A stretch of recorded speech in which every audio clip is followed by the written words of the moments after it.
Vous savez, quand votre ado vous regarde droit dans les yeux et qu'il vous dit « Ouais, mais ce contrôle, il est facile, je vais y arriver, j'ai pas besoin de réviser. » Vous la sentez là, la panique monter, peut-être même la colère, parce que vous savez qu'il va droit dans le mur, mais lui, pas encore. Eh bien ça s'appelle l'effet Dunning-Kruger, qui dit que moins on sait de choses, plus on est sûr de soi.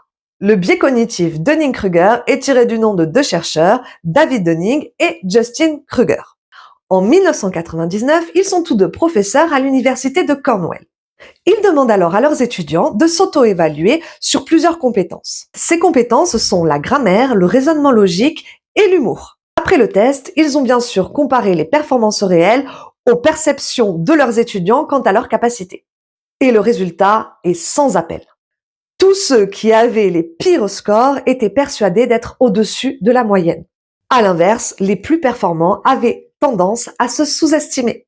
En conclusion, notre cerveau est ainsi fait que moins on en sait, plus on a confiance en soi. À l'inverse, plus on est compétent et plus on doute. Bienvenue sur cette nouvelle série de vidéos de la chaîne Athena Coaching où nous allons au fur et à mesure des jours analyser et décortiquer les biais cognitifs qui nous empêchent d'avoir des relations saines et apaisées avec nos adolescents. Et donc voici la petite astuce du jour pour éviter les conflits lorsque vous vous retrouvez face à un adolescent victime de ce fameux biais cognitif de Dunning-Kruger.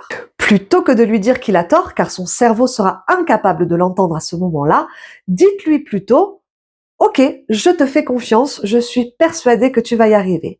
Mais imaginons que ce ne soit pas le cas. Qu'est-ce que tu ferais à ce moment-là ?»